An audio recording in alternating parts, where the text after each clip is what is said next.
You ready to start? Yep, let's make this happen. She'll go find a place to lay down. Go lay down. You wanted to come. Yeah, but I think she finished already.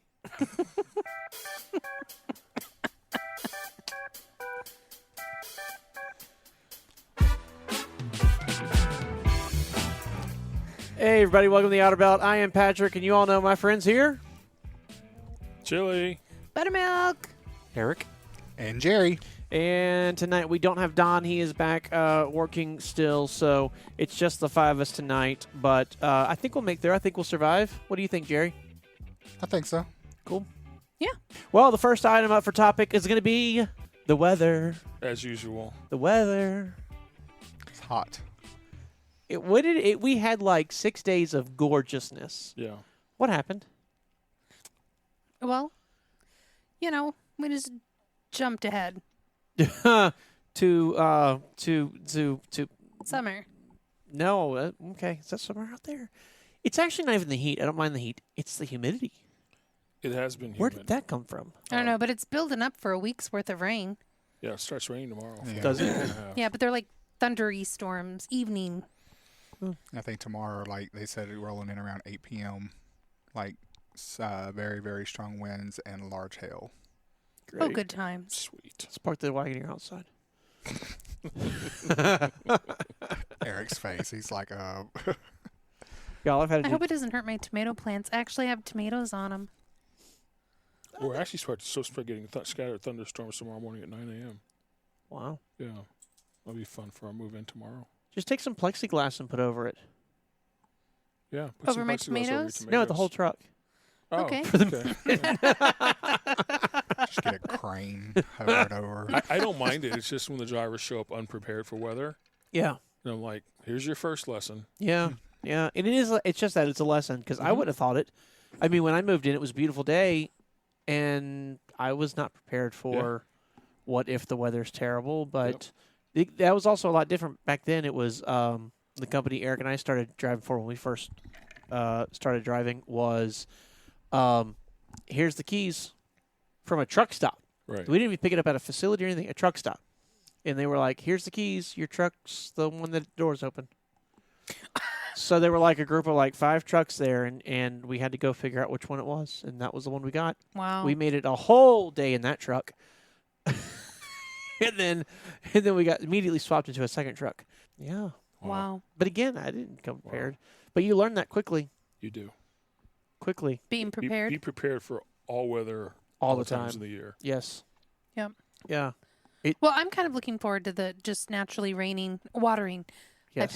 I found myself out there watering like a gallon of water on all my plants. Last year I didn't do plants. The year before, other than what already was growing at the house, but I did some flower baskets this year and a couple of tomatoes, and that requires daily watering. I missed one day. We were out doing something over the weekend, and by the time we got home, it was too late. And I went out the next day, and everything was looking so wilty. And I'm like, but it was only 24 hours. So, and I don't have quite enough to make any kind of a drip system. It's not that much. Yeah. Yeah, and we got to get our drip system working on some plants out in the backyard, in the front yard, pretty soon because we're about to take a few weeks off and be gone for a little bit. And it's like, okay, the pressure's on. It needs to be done before we leave. Otherwise, we'll come back to a graveyard. Yeah. That's no fun. Yeah. Do most people show up prepared? No. A lack of preparation on their end, or is it a lack of not knowing what to prepare for? It's not looking at the weather and knowing that, yes, I left home a day and a half ago and it was sunny and beautiful. And I get to Columbus a day and a half later and it's snowing outside. Well, there's no change of that happening for the next couple of weeks. No. I mean, it's been snowing cottonwood Cottonwood. the last couple of days. Oh, my gosh. But, that's not neither here nor there. I'm surprised we can all breathe. Yeah. It literally, as you're driving down the road, it looks like you're driving through a snowstorm. It does. It is insane. It does. Yep. Yeah, so they just show up unprepared for the weather. They're not thinking through the process of what they have to do with the truck. We do a walk around. It doesn't take very long to do the walk around usually. If they have questions, it takes a little longer, and I don't rush it. Yeah. I'm like, this is trucking. Welcome to it.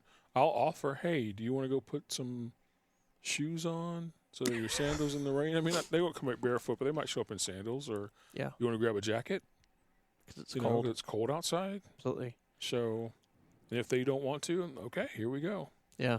That's a part of trucking. I mean, I remember how many times, you go down, you pick up a load in Laredo or somewhere, and it's hot. Yeah. Hot. It's not Flip-flops. warm. It's hot. Then you drive it up to Michigan or something, Mm-hmm. and It's just snow. it's snowing. Yeah. It's butt off. I remember there was one time we Yeah. picked up a miniature crane or something like that out of Laredo. We brought it up to, I want to say Iowa.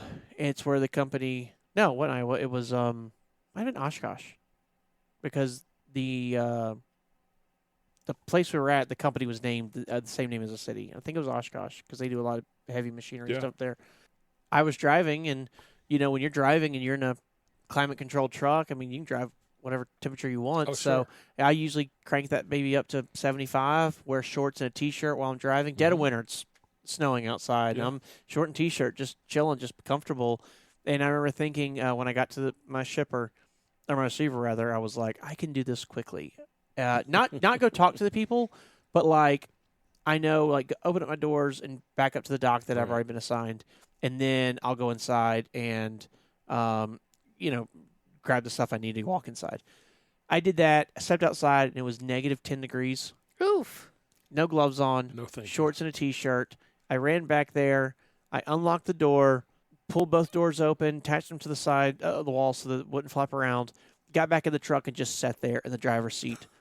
Literally was out of the truck for maybe 45 seconds. You know what I mean? That's all it takes. It's all it takes in those temperatures. It's so fast. And it was just sitting there and just turn the seat heater on and just tried my best to thaw out as quickly as I could. It was miserable.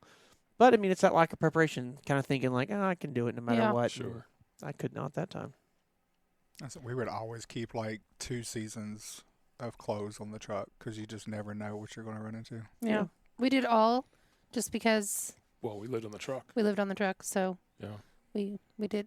We had it all. We had it all.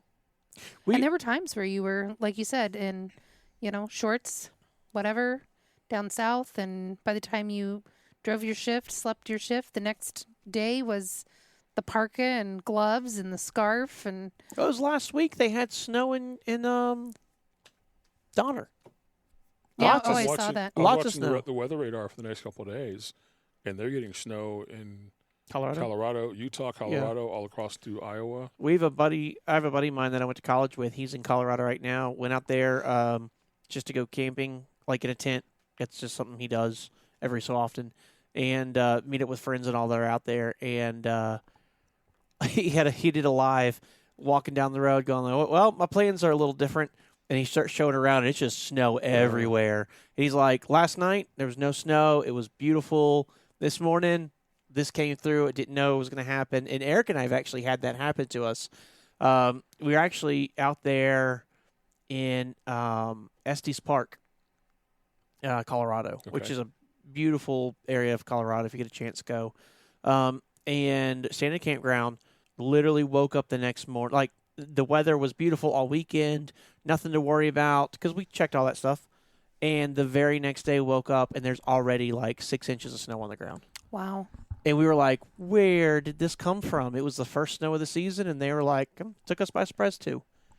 The owner of the park was fine with us staying the extra day Yes. because the other people Couldn't get in. to the park We to get could their spot. we couldn't get out and they couldn't get in. It was hysterical. So the owner of the park was like, I don't care. Wow. I guess they'll get paid regardless. Right. I watch Oregon weather because that's where the kids live. They were having their last snow warning 2 weeks ago. And within 6 days of that or whatever, it was now going to record temperatures and fire danger warning. And I'm like, wow, that's a big swing from your last snow to the fire danger, Well, that was one of the things I really liked about moving up to Ohio from Louisiana was in Louisiana you get winter, a week of spring, and summer. And summer lasts 8 months. And then you get a week of fall, and it's winter again. And so when we moved up here, it's like, wow, there's 4 real seasons. Like, that's crazy. I Yeah. loved it. And it seems like, at least for this year so far, there wasn't much spring. Wasn't much spring at all. It just went winter to freaking summer. Yeah. So I'm anxious to see what happens. Is it going to do the same for fall? Are we going to have a nice fall, or what's going to happen? So I've been running my AC, and I keep it on. I keep it on 75. Now that is sweltering hot for me. Let me tell you, Yeah. I'm dying. And my office is on the 2nd floor, so I've got the fans going. Like, I'm dying. But I got an email from AEP Power today, and they're like, just to let you know, your estimated power usage has gone up 38% since this time last year. I'm like, 38%, and it's on 75. I'm not even comfortable. that's where you go ahead and just bring it on up to 70. Be comfortable. I mean, you're already there. Because You once got the it's fans because going, once it's too. holding at temperature, Right, but they say for every degree you go below 75, it raises your power bill by like $12. okay. Well, we do ours at 70, and it runs right around 130, 135. I'll spot in you the a summer. degree for next month. I'll spot I'll give you you. $12 for a month. we'll send the collection plate Yeah, around. exactly. When are we going to start that GoFundMe for Jerry for his air conditioning? Well, I have a solution. We'll just do the GoFundMe to get the movers to move him into his basement where There it's you go. like 68 Yeah, degrees exactly. year round. I all went the down there time. today to do some laundry and Hung oh out my for a couple God. hours. As soon as I got halfway down the staircase, it's just like, oh, this is heaven. Yeah. It's Yeah. so nice. Yeah. Like, usually I take the clothes back up to the bedroom and fold. No, I stayed down there and folded the clothes. It was so Yeah. nice. I came home today and I knew we were going to do the podcast night. So, a little behind the scenes information. This is not a normal night to record. But for some logistics purposes, we're having to bump it up a day. So, I was like, all right, and I knew we were going to record tonight. Let me just walk downstairs and not even do that. I walked in the house and I was like, ooh, it's warm. And so I'm like, that's not good. So I walked over. I know a few nights ago I turned the thermostat up because it was too cold. Because it's doing that thing, or it was, it's not right now, but it was doing that thing where it would be like 80 during the day and 40 at night. Ooh. Jeez. No, not in the room. I mean Oh, outside. outside. Outside, yes. yeah. So like Yeah, it was getting pretty cold at night. I mean, we had a fire one night last week in the fireplace. It was cold enough. I turned the thermostat up a little bit because of that, and I didn't like it getting that cold in the house. And so when I got in the house today and it was so warm, I'm like, all right, maybe I went too far, right? Right. So I walked over to the thermostat and looked at it, and it had that little weight thing on it. Have you ever seen that on one of your thermostats you ever lived in? Ours will do it here, and I know my parents' house, it would do it down there. If the unit got like too high a pressure on Freon and the circumference of the Earth lined up with a solar flare, then it would do this thing, and you just had to literally just wait a few minutes, and it would like even the pressure out, and then it would kick back on and keep going. And that's what happened today. But I was like, oh no. So I walked down here, and I'm like, it's pretty warm. Like, this is not going to be comfortable. So I came and opened up a couple of the AC vents down here. I'm like, when it does kick on, at least it'll hopefully cool this basement down some. Because this basement's a walkout. So it doesn't have that same thermal effect. Four-wall Yeah, underground. Yeah. insulation. Yeah. Now, the other part of the basement does. Yeah. Like, but it's not big enough to film all this. It was definitely interesting. I spent the last couple days doing insurance stuff, so I'm a little over that. We had hail damage done on the Jeep a few weeks ago, and so I put set up an appointment for an estimate to get the hail damage looked at and all that stuff. It's funny, my insurance agent was like, "Are you sure you don't? I mean, you have a decent deductible. I think it's $500 or so. Like, do you not just want to cover the damage yourself?" And I'm like, "It's gonna be more than $500. Like, I'm looking at the damage. This is not have a ding of hail. Right. My roof looks like a cheese grater. Wow. So, and my hood does too. So I'm like, it's gonna be more than that. So finally, got the appointment. Was able to go on Monday, whenever it was, a couple days ago. That appraisal done, $4,000. Wow. The very next day, I had to go get another vehicle appraised, which is what I did today. And I'm like, I'm tired of this. Like, body shops wear me out. Mechanical shops, we use mechanics all the time with the Sure. company, so I kind of Yeah. have an idea what to do with them. Right. Body shops are just in a world of their own. They just treat everything differently. They're in no rush. they just, yeah, well, whatever. So the Jeep, they're going to repair it, I think in August. We have the appointment to get it repaired. August. Wow. And it's May. And End of May. it's into May. Wow. And the other vehicle, we're looking at September. Wow. Both of them are still drivable, so it's not like not being able to use the vehicles, but it's still, you're driving around a Jeep and you're just hail damaged all over the place, dented up like crazy. I don't know. I'm not going to say it's embarrassing, but it does look a certain way. Sure. Does that make sense? Yeah. Must have been a pretty good hailstorm. Yeah, it was. We weren't here for it. It was in the It was at the airport. unfortunately the airport parking lot the whole time. Yeah. And I guess y'all had the crazy hailstorm come through a few weeks ago. I was the same when y'all went down to Key West. We talked about that on the show. Yeah. We went down to Key West. It was the same, like a couple days either before or During that after. period, yeah. But Melissa, I saw you brought an interesting article today, I did. and I thought you might want to talk about it. So I came across this article and it really caught my attention. And I think what surprised me the most was 5 million safe miles. That's what caught my attention. So it's like a fleet of trucks that have run 5 It is million. it is a fleet of trucks. It was a Walmart driver, but he hit 5 million safe miles, and I'm like, that's a lot of miles. And they put it into perspective, and it says that will get you around the world no less than 200 times. Okay, I'm sorry. This is not a fleet of trucks. This is a driver? This is a driver, a solo single driver. I thought this was like a fleet. No. That was celebrating like 5 million safe miles. Yeah. His name, I'll shout it out because I think it's a great accomplishment, is Warren Crane. And he has achieved by himself 5 million safe miles with the Walmart distribution. And I thought, wow, what a great safe miles too. That's a lot of miles. Again, no less than 200 times around the world. Second driver in the company's history to hit the milestone. The first was done in 2020 by another driver. And this gentleman who just hit the 5 million safe miles, he's been driving for Walmart for 36 years. Wow. So 5 million miles, I guess, is what you can do in 36 years. So that means you got started in, 88 or so? Yeah. That's a long time to be with one company. That's a lot of miles. It's a lot of miles. That's a lot of miles. How many trucks worth is that? Walmart probably circulates their trucks every 300,000, so that's probably 10, 15, probably 15, give or take a few trucks. Wow. It's a lot Yeah. of driving. But kudos to him, man.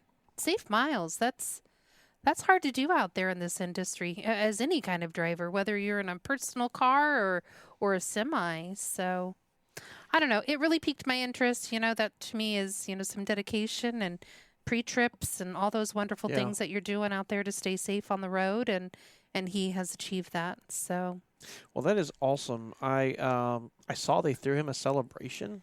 They did. And they even escorted him around the Walmart distribution center by local authorities. That's awesome. I think he deserved it. He had, they had a big sign for him that he got to drive through with his truck that said, "Congratulations on 5 million miles," and, a little pomp and circumstance. So I think it's worth it. I mean, again, celebrating people who have a commitment to safety in this industry and do so long, and just the commitment to stay with the company. Now, I will say Walmart, probably one of the best companies at retaining their drivers. They, have a pretty good history or pretty good record or reputation, you could say, of treating their drivers very well. They're paid probably leading salary in the business. So it makes sense that this would happen at that company. They're also very picky about who they hire. They're extremely picky. You have to have so much experience. You have to have a clean DAC, a clean PSP.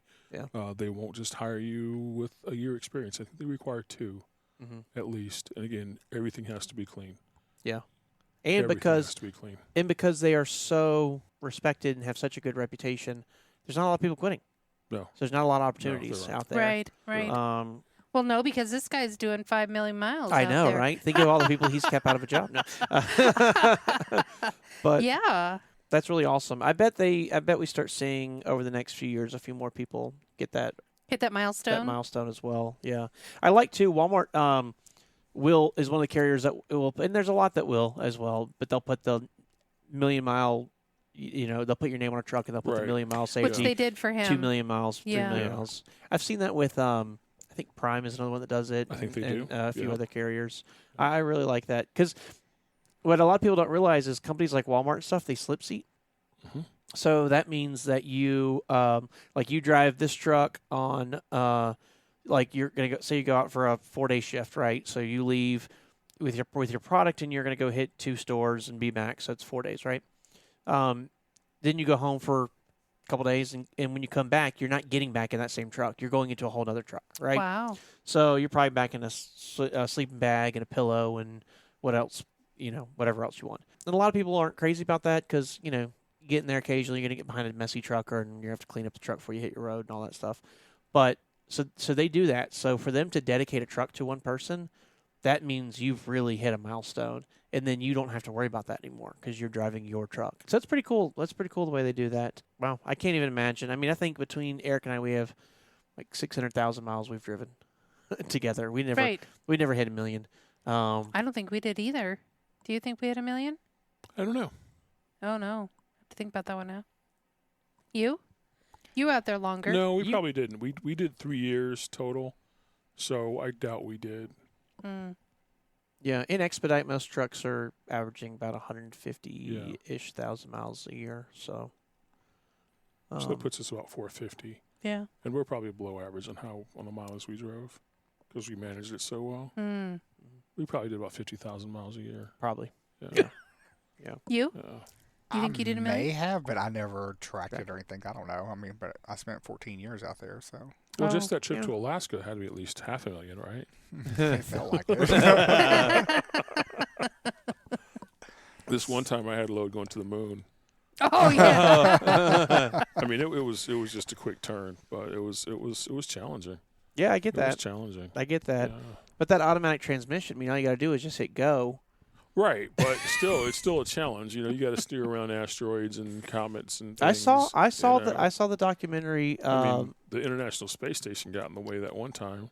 I mean, we were communicating with NASA the whole way, as and you all do. of a sudden, Mission control, I believe. Mission Control comes on and is like, "Houston, we have a problem." And that's what I called my truck. My call It sign was was Houston. Houston. Yeah, it was Houston. So, yeah, I'm like, what do you mean we have a problem? I think you have a problem. I'm on course.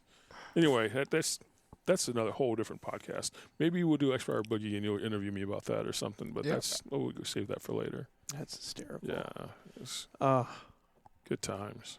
I Good imagine times. so. I imagine so. Well, that had to give you at least 100,000 miles. What is it? It was like 25,000. Yeah, Round trip yeah. or each way? Each way, one way. 'Kay. Well, they cap it at a certain number, even though it's actually literally or more miles than that. Yeah. They cap it because they're not going to pay you. They do split All those split miles. pay. I actually had to divert most of that for the next 20 years. Okay. So it's It's like an appreciation it's like schedule. an appreciation schedule. Yeah, I get over the next 20 years. I didn't negotiate very well though. I didn't get interest on that money. Again, we'll talk about it later another time. That could have been compounding. It could have been compounding. Yeah, I wouldn't be sitting here. I mean, yeah, it could have been compounding. It's like hitting the lottery and taking the lump sum, but not putting it Believe away. me, I'm still praying every You day. know? That's funny. The problem with the lottery is if you don't play, you can't win. And That's I the play. big Truth problem. to that. Big You problem play? with the Oh, I lottery. play. Oh, shocker. Do you use the same Powerball numbers all the time? No, I just do quick picks. Oh. Everyone that wins is always a quick pick. Always. It's super rare that it's one person with dedicated numbers. Always. I'm just praying for my ship to come in, let me tell you. That's funny. Because I love Hyfield, but I'm going to tell you what, that phone will ring so fast at 3 a.m. whenever I find out I won. I'd be the complete opposite. Y'all just show up at the house one day for the next Be recording. gone. Furniture, everything will still be here. Yeah. That's funny. My grandma played the same set of numbers for as long as I could remember. And when she passed away, I thought about it. I'm like, her numbers probably were pulled the week after she passed away. Yeah. and nobody continued on playing her numbers, but faithfully. And then when they went to like Wednesdays and a Saturday drawing, now she's doing Wednesdays and a Saturday, and They doubled the price, I know, and I'm just like, Now it's Monday, Wednesday, Saturday. and it's billions of dollars too. we were talking about the safe driving miles. Along with safe miles, you have to be careful. We're talking about Walmart and having a clean PSP. Yes, And your PSP is a history. PlayStation Performance. Yes, that's a newer one that's coming out. Yeah. I think it's after the one or I forget what numbers are. But yeah, PlayStation Performance. Yeah. It's a record that the FMCSA keeps of all of your inspections, roadside inspections. And if you have infractions, it goes in your PSP. And some drivers some carriers will look at that. And that's how your CSA score as a driver and as a carrier is calculated based on violations. So you have to be careful and make sure that your truck is in working order, because even sometimes the smallest, what you might think is a very small infraction on a roadside inspection can cost you your job. So you have to be careful and make sure that your equipment is up to snuff. Or not even your job. It could also be future jobs down the road, right? Like, Oh, sure. so, you have a bad roadside. Your carrier may or may not let you go, depending on what all the issues are. A lot of that kind of depends, too, on is it something you could have caught in pre-trip? Is it something you did to the vehicle? Were you speeding on top of other other factors and everything? If you have one bad one, could be detrimental to you. Sure. May not be. It kind of depends on what it is. But if you have a history of those, if you work for 5 different companies and at 5 different companies you have 5 different bad roadside inspections, the next company, number 6, is going to look at that and go, "That's not a coincidence. Right. You didn't just work for 5 companies that didn't maintain their equipment. So I don't know if I want someone like that driving my truck not taking care of the equipment, because it's bad for their CSA points. It's bad for public safety in general. It causes things like lawsuits when you have a wreck, and so it is. There's a lot of companies that are. It's easy to kind of like gloss over it or whatever, but it really, doing the daily pre-trip, looking at all the stuff you're supposed to look at, Right. Sure. can it's not like an optional thing. It's super No, required. It is required. And there's a reason for it, right? Mhm. To make sure your equipment is safe. So you're not out there running on tires that are illegal. Yeah. And they get too hot and you blow a tire, you can kill somebody doing that. Absolutely. Yourself, but also the traveling public. So Yeah. it's truly safety reasons that they're looking at these things. They want your truck to be safe. Yep. And I think Kayla wanted to talk about it too, because we've seen across multiple carriers now a tightening of that, where they are things they would Sure. have let go a few months ago or even a year ago that they're not letting go anymore. Right. There's definitely a tightening, a squeezing of that. People are trying really focus on getting their CSA scores better. Again, it has such negative effects that it's worth making sure you try to keep that side of your business, of your driving career clean. Right. Right. It's And important. it's not really talked about a lot. I mean, people, what was the term I learned in sitting in orientation one day at a carrier, and someone talked to me about how they could pencil whip a DOT or pencil whip a logbook? VIR. Oh, yeah. No, that's not pencil whipping is just going through and fine, good to go, let's go.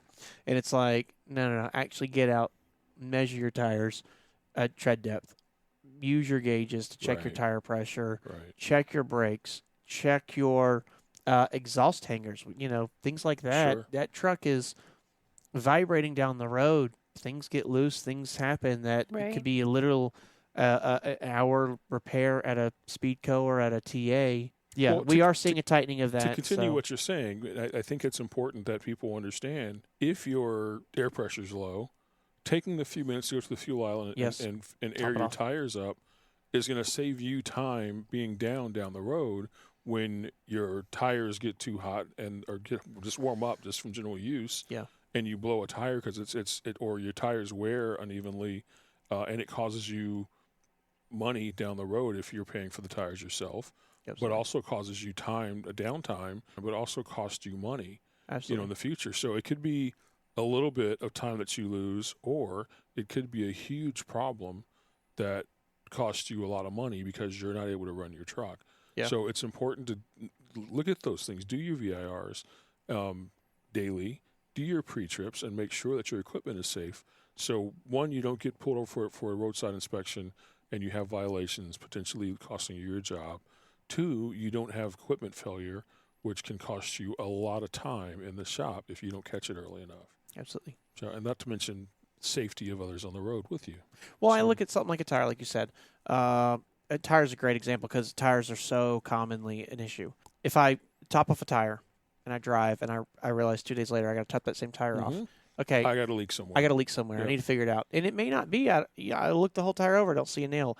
It could be a bad placement of it on the bead. It could be a valve stem. a valve stem's very common. Yeah, Valve stems all the time. fail. And just taking like, all right, I know I got an issue. Let me, on this load, I've got like 5 hours of playtime. Let me try to get this into a shop real quick and get this tire repaired, replaced, whatever I got to do. And then you're good to go again. As opposed to, I'm just going to add air and it'll be fine. And a couple days later, it's down to 70 pounds, so I'm going to top back off, which is very dangerous. And that tire is just getting soft and then getting Right. hard again. It got soft and hard. And that rubber on the sidewall is just breaking down. And then when you have a low air pressure, every time that tire spins, when it hits the concrete, is when all that weight's on that section of tire, it actually expands the most, and that creates heat. So as you're going, that tire is actually getting hotter and hotter and hotter, and most blowouts are because of that heat buildup, and the rubber just can't take that much pressure, as opposed to like, oh, I had a nail in the tire, and so the nail caused the tread to fail. That Right. usually doesn't happen. It's actually usually the heat buildup inside of the tire That's from that interesting. happening. So just taking the time to make sure you find those things and you fix them as you go will save you money, will make you more money in your pocket. Because if you don't catch it and you have a blowout, you may have to have the load off your truck recovered, which means you don't get paid all the money you were going to get because you didn't run the miles for that load. It also costs you in downtime of like, now I got to get it fixed.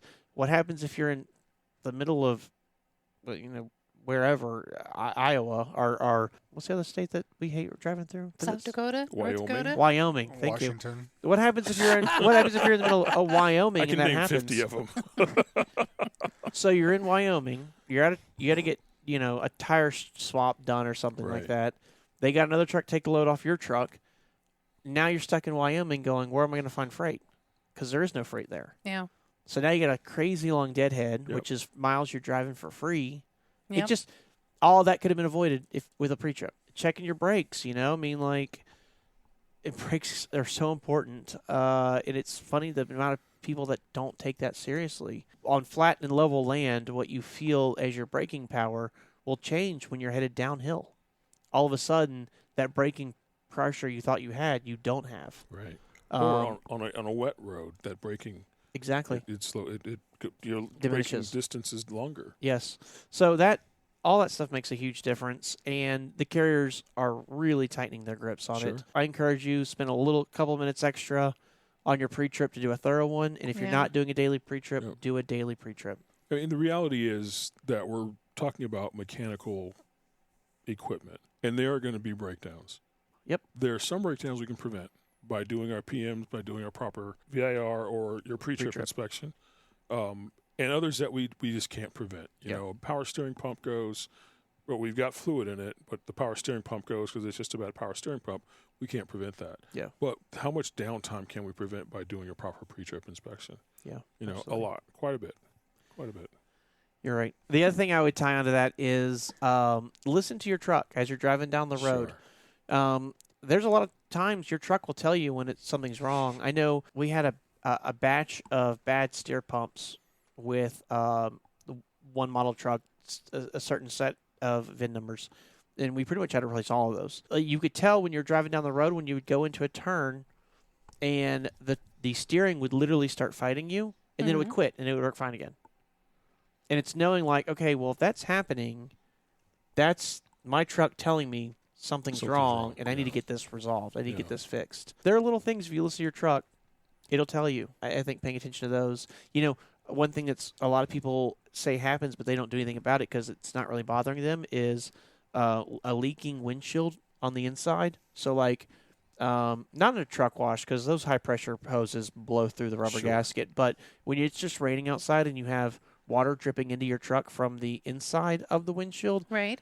a lot of people are like, well, it doesn't get on me, it doesn't pull up on the floor, it's not really that big of a deal. All that water goes right into your electronics. And so all of a sudden, a window seal leak, which is a very easy repair, turns into thousands of dollars and weeks of downtime to get all those components repaired or find the one, to literally find the one that's shorting out and get that piece replaced. So, yeah, listen to your truck. When it tells you something, make a note of it, and then reach out to, if you own your own truck, get it to a shop to get it fixed. And if you don't own your own truck and you're driving for someone else, reach out to them, let them know. We had some very exciting, not exciting, is exciting the right word? We did. Y'all know we love truck stop talk on this show. We've talked about all the truck stops a million times. Yeah. I say we keep talking about it. Love's just reopened a remodel in Ranger, Texas. That's a lot of R's. I know. Wow. Anyways, but I know that's not what's going to be talked about, but I saw that just before we sat down that they...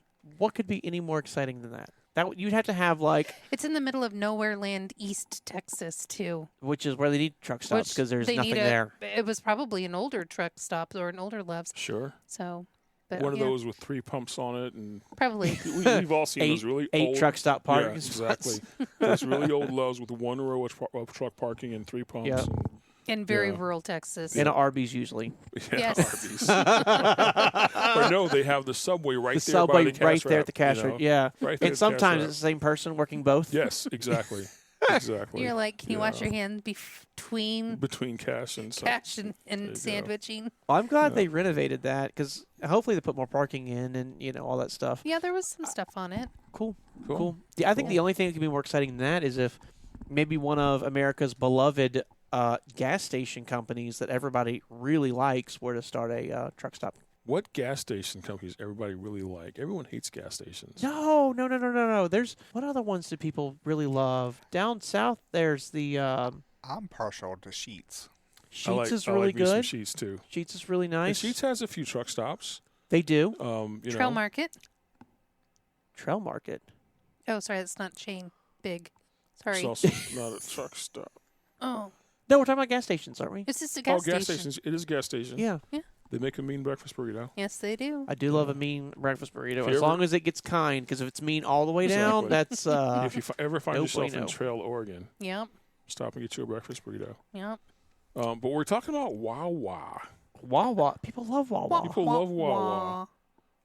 I've been inside a Wawa maybe once to get gas for a rental car in Florida. What? I think that's the only place we've been. That's the only time I've been to a Wawa. But was that with me? No, it wasn't with you. It was while we were on the truck.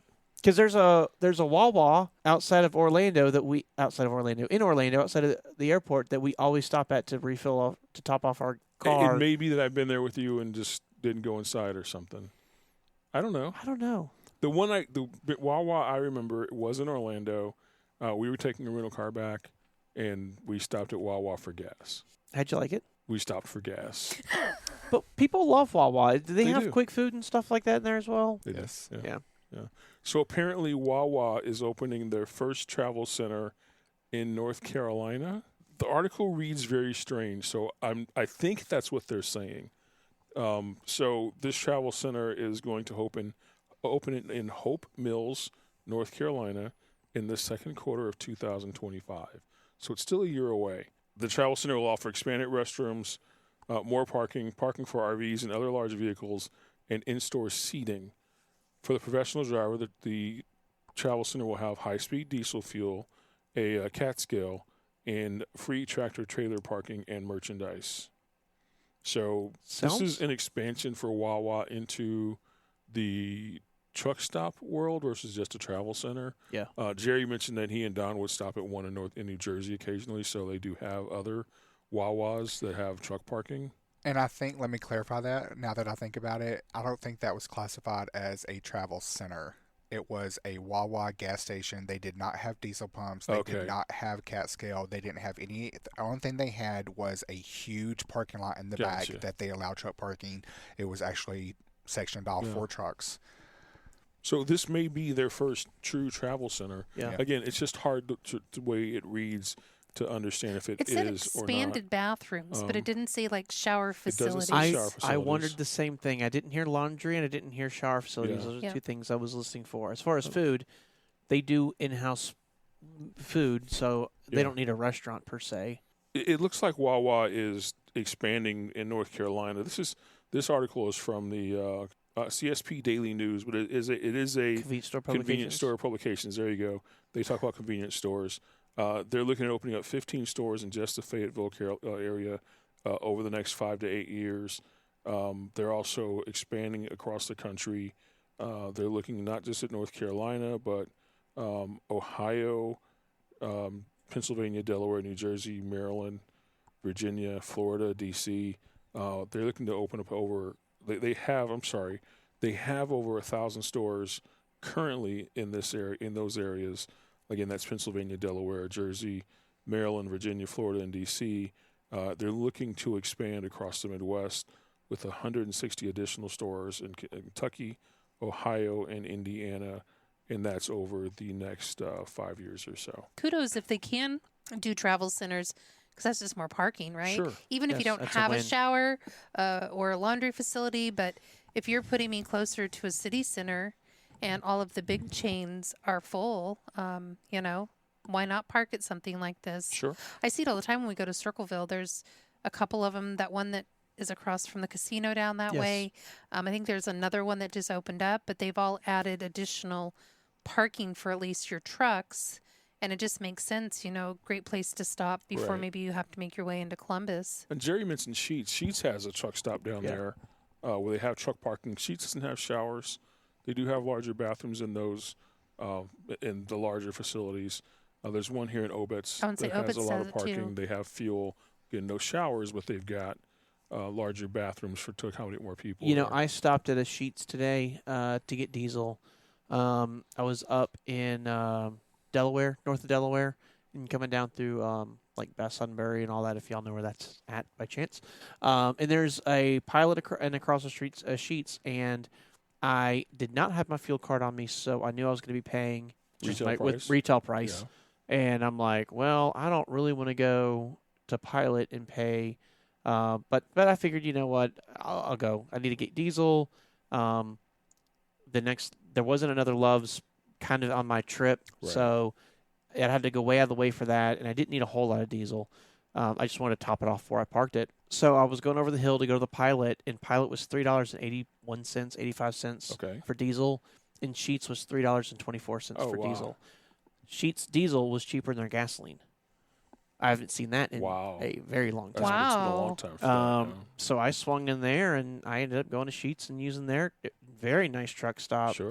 Very clean. I mean, it's brand new, obviously, because from what I can gather, they're relatively new to the truck stop game.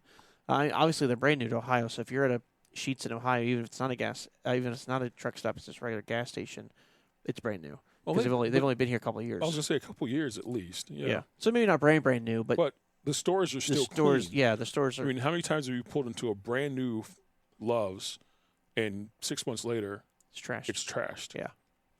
Yeah. So but even like the one in Obetz, it's still a clean store. Yeah.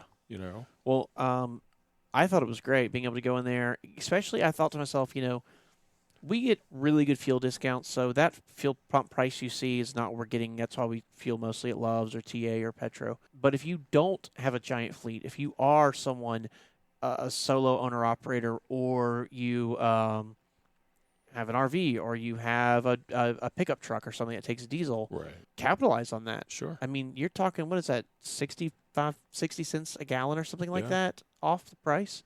It's huge. That's a giant and with discount. your Sheets reward card, you're saving 3 cents additional. At least. Exactly. And they actually did offer me to put the Sheets reward card there and Yeah. everything. So, yeah, I was very impressed. I was Nice. super impressed. And again, everything was really nice. Their food's good.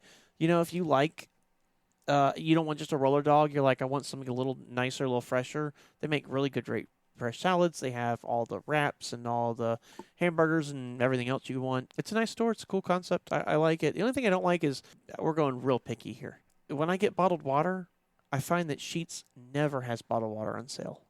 They'll have Really? everything else in the world on sale, but not bottled water. Interesting. could just be the times I've hit it. Yeah. I don't know. But every time I go to Love's almost always has 1 liter bottles of something, two for $2, 2 for $3, something like that. Yeah. So Right. Interesting.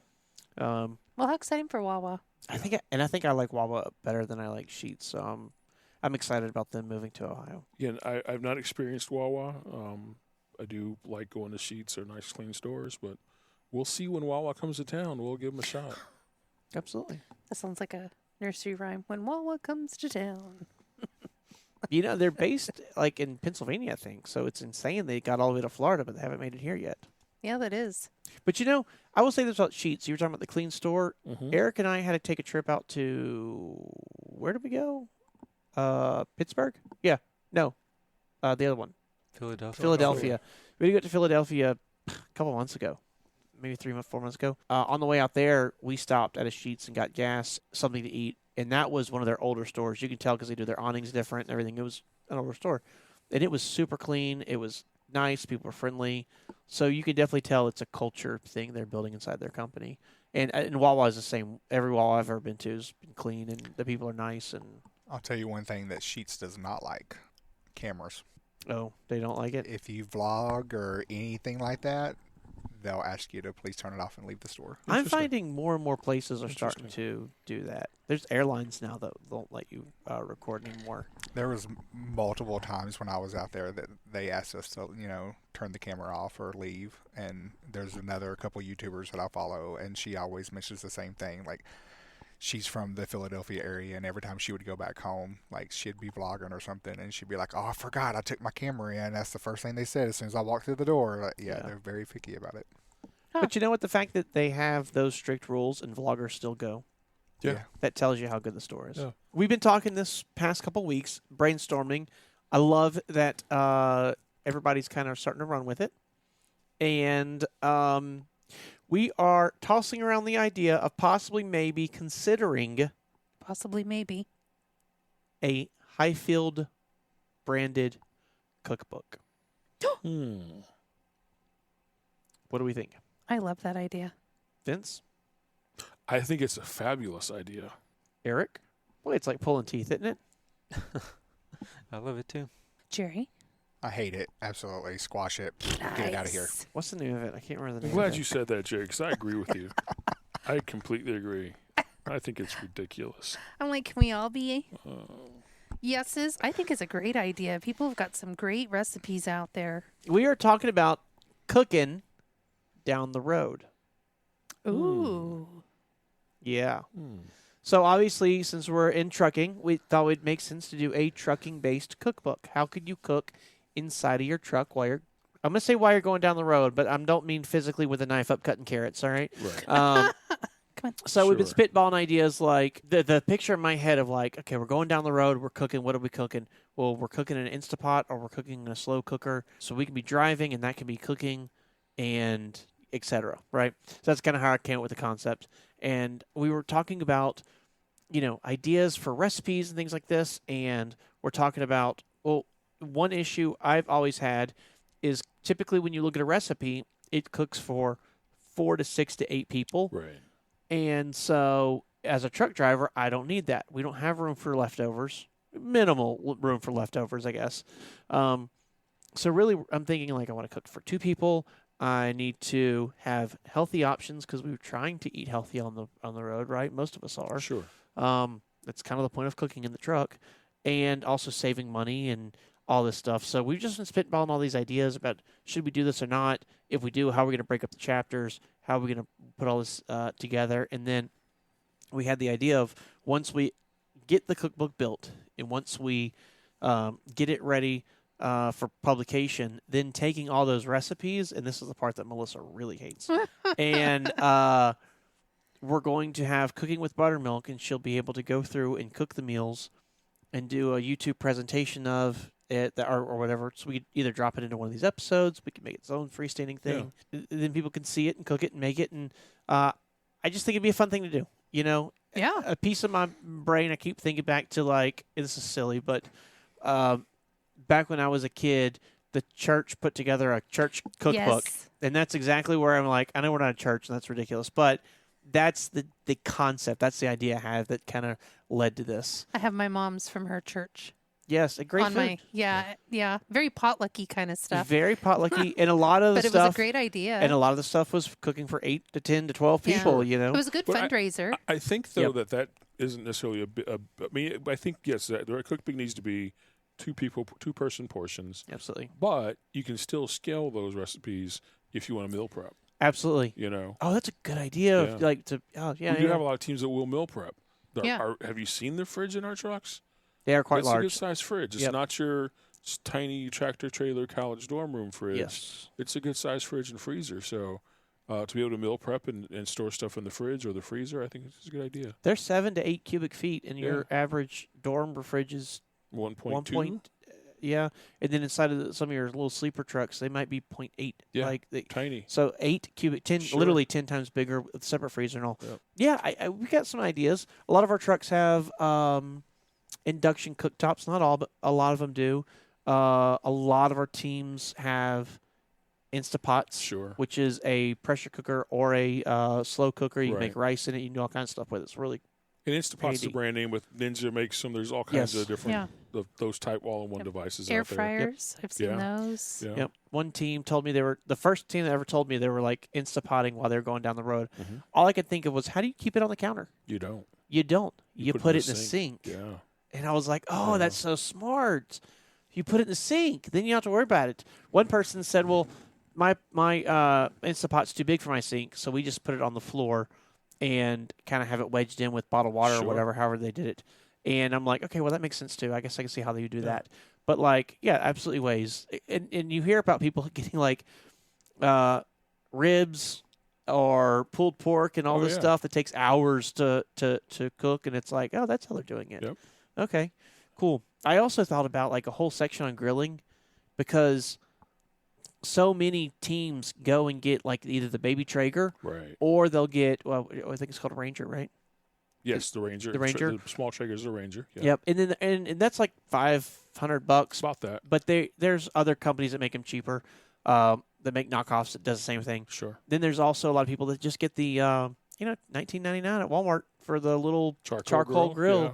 Can't take gas on the truck. No propane grills are allowed on the trucks because of the hazardous yada yada yada. So we can't have those. But nothing says you can't have a charcoal grill. Yeah. Buy your charcoal right there at the camp store. And I thought we'd have a whole section on grilling just to kind of talk about those kind of things. How can you do some of that stuff? I don't know. I think it's a great idea. I thought it'd be a lot of fun. Healthy choices. And also some not healthy choices. You know, I'm trying to convince Don. So far, he's not agreeing with me, and I can say it's because he's not here. He's not giving up the recipe on the DoubleTree chocolate chip cookies. I don't know why, but I'm going to try and work it out of him. We'll try and get it, and we'll put it in that cookbook if we can. Yeah, because you need healthy choices on the truck. You do. Sometimes you need a cookie or a Yeah. brownie. And what's better than Yeah. a fresh baked brownies? And you're thinking like, how can you bake brownies? All of the Convection trucks have convection ovens in Yeah.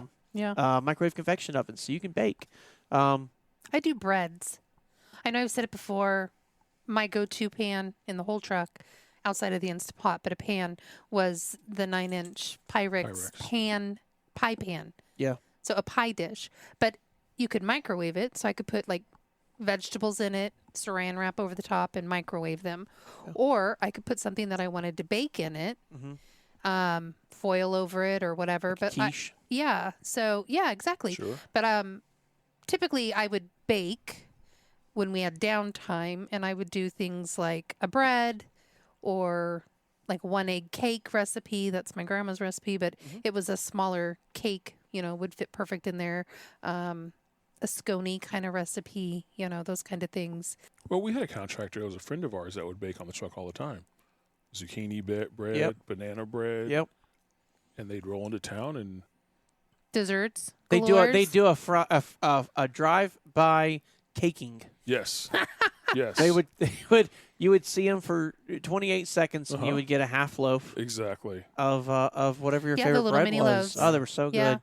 Yeah. Yep. Amazing. Yeah. So it's possible to bake in those convection ovens. Yep.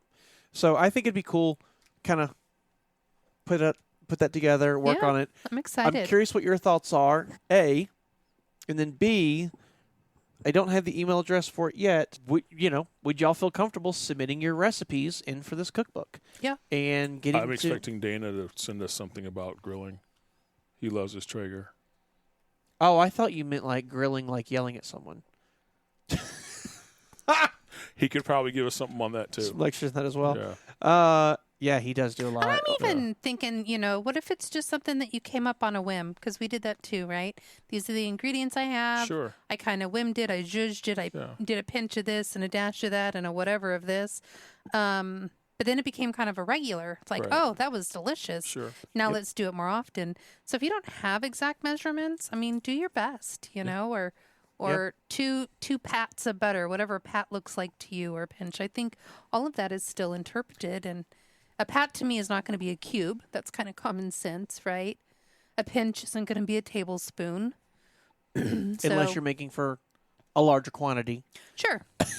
But if you're still doing for two people, don't be afraid to submit those kind of recipes. The measurements will work out, and maybe on the testing of we can come up with a quarter of a teaspoon or whatever that might look like. And if you have a hack too, maybe you're like, hey, we're going to show you how to make this salad, and I need two hard-boiled eggs. And like a hack is, I go to Love's and I just walk inside and buy a 2-pack of already boiled eggs, Right. and that's my Yeah. because that way I don't have to dirty another pan. I don't have to figure Right. out where do I get fresh eggs from. Yada yada Sure. yada. So. That kind of stuff goes a long way, I think, as well. Looking for all those Certainly. cooking tips and tricks. I think it's going to be a great cookbook.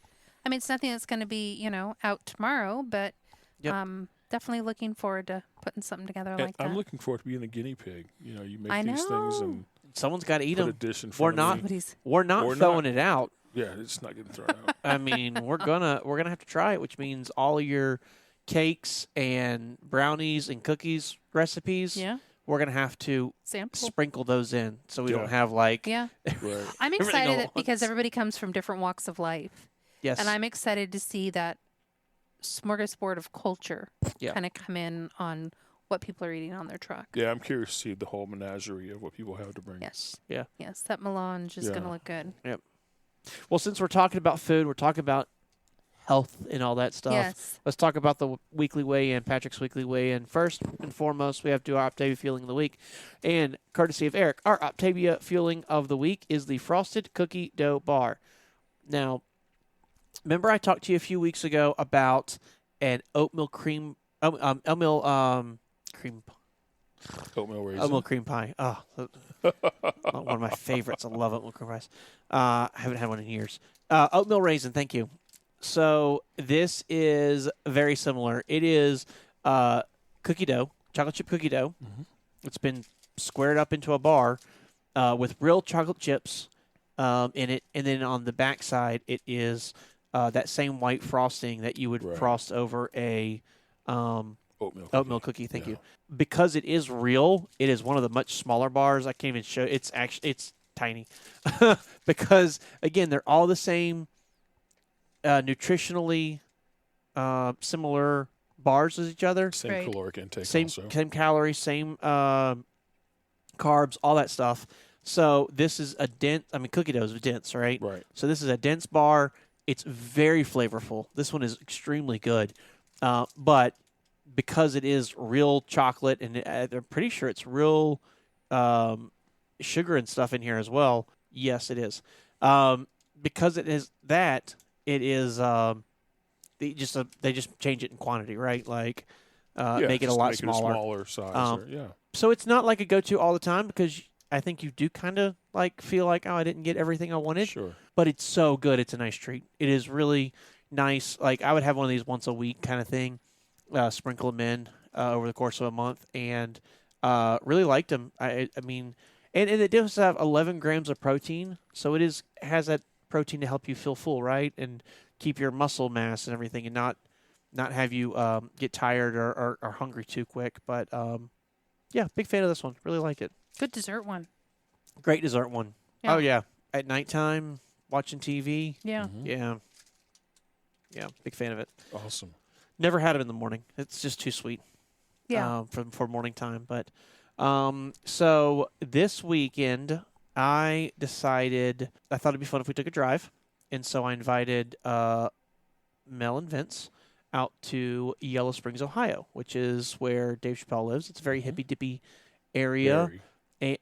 Very. Very hippy dippy place. And there was a couple breweries I wanted to go to out there. I thought it would be like, hey, let's go out there and we'll visit these couple breweries. It's such a hippy dippy place. We're gonna find some good healthy food to eat, all that stuff. So we get out there. Thank you for the laugh. And it was fun getting out there. It was. We kind of got a late start, but I took the back roads. So I turned my GPS to no highways, and so we took all back roads to get there. It was so really pretty. it took us hour and a half, hour and 40 minutes to get out there. Beautiful drive. A couple Yeah. segments were just cornfields, but Sure. majority of it was actually really nice, really pretty. Got some hills. That was always fun because Ohio's so flat that it's kind of fun to get in some terrain, even if it's hills. And made our way out there and went to one of the places we wanted to go, and then we went to a shopping store that we found right next to it Yeah. that was super hippy. Super. Lots of incense. Lots of incense. Patchouli was in the air. Lots of water And- pipes. Water pipes of different, mostly glass. Yeah. Interesting. Art pieces. Kind of reminded art me of like pieces, when exactly. we were in Milan, not Milan, in Murano. Remember all the fancy glass? It was kind of like that. Yeah, it was kind of like that. Fancy glass. And then we left that store and went to our first brewery. And at that brewery, Eric was like, because we got a flight of beers, small little 2-ounce pours, but still. Eric was like, after a few sips, he's like, well, if we're going to go to another brewery, we found that there was a distillery there too. We didn't know that was there. So Eric's like, if we're going to that distillery and we're going to do the other brewery, I got to eat something. So we're like, cool, let's go find something healthy. So Eric's like, I got a place. It has great reviews. Let's go. So we follow Eric over to In the back of another in the building. in the back of another building, with plastic makeshift lawn furniture and plastic tables. He brings us to a taco truck so Yep. that we can go have our healthy meal. Yeah. And it was like, all right, well, No one complained. no one complained. It was really good. It was really good. They weren't lying. They had Yeah. they had your favorite barista. No, I did not have barista. What is it called? Beria? Berea. Berea. Beria. Yes. That's a they town did. in Kentucky, right? I don't know. Is it? Berea. Yes, it actually is. Yeah, no, it's Different spelling, but south you're right. south it of is. Lexington. Yeah. No, so what is it? It's lamb. No, it's beef. Beef? Braised in sauce with lots of chilies. It's just really good. You described it to me as like a Mexican French dip. It's exactly Well, what see, it they is. serve it with a cup of consomme. Like au which jus, is but flavor. Yeah, it's really flavorful, yeah. and it makes a amazing taco. Well, I still tried to behave as much as I could. I got a queso fundido, which is like a 3 cheese. It's not always 3 cheese, but this one was 3 cheese dip, and they put chorizo sausage in there. Love a good queso fundido. I shared that with Eric, and then we split a chicken quesadilla. That was delicious, as you can Was? imagine. Yeah, And I had the carnitas quesadilla. you did. That's right. Nice I think. crispy pieces of carnitas. Yeah, it was really Yeah, good. I wish I'd have got that. It's really good. I mean, chicken's always a pretty solid bet, Sure. but I got And some would say healthier than pork. We don't do a lot of walking. We did do a lot of We walking. did a lot of walking. Up and down the street, and I want to go back because there are some waterfalls and stuff in that area we need to go check out. Yeah. Popped into a few stores, bought coffee, Yeah. bag Bag of coffee. of coffee, and I wish I would have gone darker. oh, was it?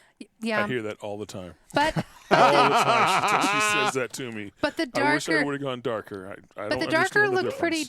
dark, and I was a little nervous it might be like bitter, and I didn't Mm. want bitter coffee. Yeah. So when he asked what flavor I liked, I said medium to dark, heavier on the dark, but I still ended up with a medium coffee. But it's not bitter coffee. So Well, this place was so cool. It's one of It those was. buildings that was built in like 1828. Yep. Back when Jerry was a kid, and you walk in, it's a wood floor, and it creaks as you walk. Right. And the shelves kind of wobble as you walk by them. And typically I see them as antique stores. It's rare that you see them as a grocery store that's selling coffee and wine and chocolate and all this other stuff. And I ended up getting a shot of espresso. We were there. It was really good. Well, then they had the whole other side, so the place was kind of split down the middle. I think it was 2 stores, Yeah, and they just opened up in between. between them. So one side was just tables. They had a little stage in the back. Mm-hmm. The coffee bar, went across both sides. Kinda. Yes, kind of made a U In a around U, the wall. yeah. But they had seats and tables, so that they do live music there apparently occasionally. Yeah, I saw Um, they were advertising for a guy playing a guitar. I think I read poetry slam. Yeah. Yeah, competition, it was things very like that. booky. Yeah. They have got bookshelves with books on them. Yeah, I don't know if it was like a book exchange. Yeah. But it But was an interesting It was a really place. cool store. it was a really cool Yellow store. Springs and all was just interesting. It's very interesting. That's a good way of putting it. Yeah. Like all their fire hydrants are decorated, and obviously that's illegal. So to make up for it, the city has gone in. They're allowing it, and they put these like tall plastic poles that are highly reflective on them. Well, they're like the snow poles. Like, Yeah. you know, if you're in an area that snows a lot, you have signs that'll be extended with a little barber pole type, Oh yeah, tiny but small, but they go over Yeah. the top so you can see when it snows. This is where your curb is. yes, You know, that kind of thing. yep. And so they had that going down the line. All their trash cans were custom pottery made trash cans. I mean, it's a super neat little town. A lot of skunks in the area. Lots of Like skunks. as you're walking around, you just smell skunk It's everywhere. amazing how many skunks were spraying that day. It's a lot of skunk. Yeah. And then a beautiful bike trail we walked down. Yeah. Yes, it was. Had a pretty good time. We left there and ended up going up to actually into downtown Dayton. Some friends of ours had told us about a cigar place there, so we went there. By the time I made it back to the house, 1 a.m. About Midnight that, 30. Yeah, Yeah. we Got a late start. we got a late start. It was a long day. It was a very fun day. I paid for it the next day Oh no. when I stepped on the scale and realized sugary drinks and And beer and tacos and Oh no. queso fundido and all that apparently are not on the diet. Imagine that. I didn't know. I thought I could Interesting. eat more carbs, but no. I definitely immediately, and it's so funny because Jerry, I've experienced this. I know we've talked about it before. Like if you're on a low carb diet and then you eat a bunch of carbs, You want more carbs. well, not only that, but like that and the water Oh, yeah. inside, like it's that whole thing of like you eat a 1 pound cheeseburger and you gain 3 pounds, and you're like, how does that work? But that's really what happens, right? It's all the water weight. Yeah, it just immediately you're like, oh my gosh. So for the past few days, I've been like really trying to get back on plan and behave, and I have actually done a pretty good job of it. But as of this morning, I was 270.4. I Oh. think I was 270.2 on the think you last were. show. Yeah. So I'm more or less. I mean, that's such a Yeah. That's such a little number that who knows. But I have actually gotten it back to where it was. But there's a couple days I was like, ooh, that is not good. I have not. Minded your P's and Q's. I have not minded my P's and Q's, and I'm paying for a not a plateau, but a stagnant week. Well, to be fair, you're supposed to wait tomorrow morning because we are recording a day early. It's true. So tomorrow morning, I'm sure that Jerry can overdub your voice and put in what your weight is tomorrow morning. No, we'll let next week be a day exaggerated, All and right. hopefully get under that 2.7. Hopefully be something with a 2.6. But yeah, I behaved myself since then. I've had a tilapia with pan-seared tilapia with Spinach and cream cheese. spinach dip on top. Some what was this side? Carrot. Carrots. Yeah, just pan-seared Cinnamon, sautéed cinnamon carrots. carrot. Nice. So fairly healthy meal, and I don't have the cravings. I know you're talking about like when you eat a bunch of carbs, the next day you're like, oh my god, carbs! Right, I want yeah. more. I guess now I'm past it. Good. It's been enough time that I'm Good. not really struggling with that. Glad but to hear that. that was brutal. Like to have to go through that. That's I think the hardest stage in dieting is when you're going through those first few days of like, I would just kill to have an oatmeal cream pie. Yeah, you're going through the carb withdrawals. Yeah. It's Yeah. real. I think it's real. I don't It is think real. it's. I know it's real. Yeah. Because your body's transitioning from burning carbs to burning fat. Yeah. And it takes time. And when you initially do it, it takes a long time. Mm-hmm. You know, I mean, like it takes a week or so, Jerry, to make that transition, or it could be longer depending on how much you have to lose, so to speak. It can take up to that long. It just varies. I would say on average, you're about 2 to 4 days of the excess stored sugar that's in your bloodstream. Yeah. Your liver stores roughly 72 hours of stored sugar at all times, unless you completely deplete that. Yeah. So it does take about a full week to get through all that. Yeah. And I have noticed, though, like, if I do screw up and it is like just a day that I screw up throughout the week, pretty quickly, within a couple days, I'm back on track. It doesn't, it's not like restarting from zero, I guess you could say. Sure. But it's a bummer, when you're trying to lose, especially when you're trying to, like, for me, it's like a goal to be lower each week, and then it's like, okay, well, I got a crappy week this week.